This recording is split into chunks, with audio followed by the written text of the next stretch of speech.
কিন্তু নূরে মুহাম্মদীকে সিজদা করা হারাম, এর একটা দলিল কেউ দিতে পারলে জীবনে গান করবে না। নাউযুবিল্লাহি মিন যালিক। দেখেন সে কত বড় মৃত্যুক।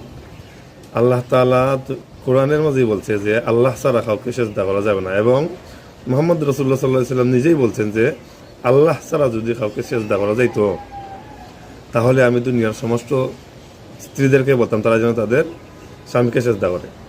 আর সে বলতেছে যে এটা যদি কেউ প্রমাণ করতে পারে তাহলে সে গান গাইবে না। তুই গান গা বেটা, তুই গান গা, তুই তো হইলে নাচ রাস্তাঘাটে, তুই বাউলের মতন থাকবে। তুই বক্তা হইতে যাস কেনে? তুই বক্তা হইতে যাস কেনে? তুই বক্তা, তুই আলিব্বা পারস নি?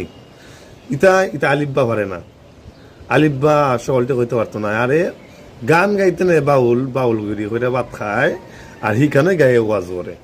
তোর ওয়াজ করার লাগি নে এই খাটাস নামাজও করে না, একটা নামাজ নাই, কোরআন নাই, আর এই স্টেজে গিয়া ওয়াজ। তুই তোর ওয়াজ করার লাগে নিছিস, তুই গান গা, গানের লাগে নিছে, তুই গান গা, তুই ওয়াজ গাছ কিতা।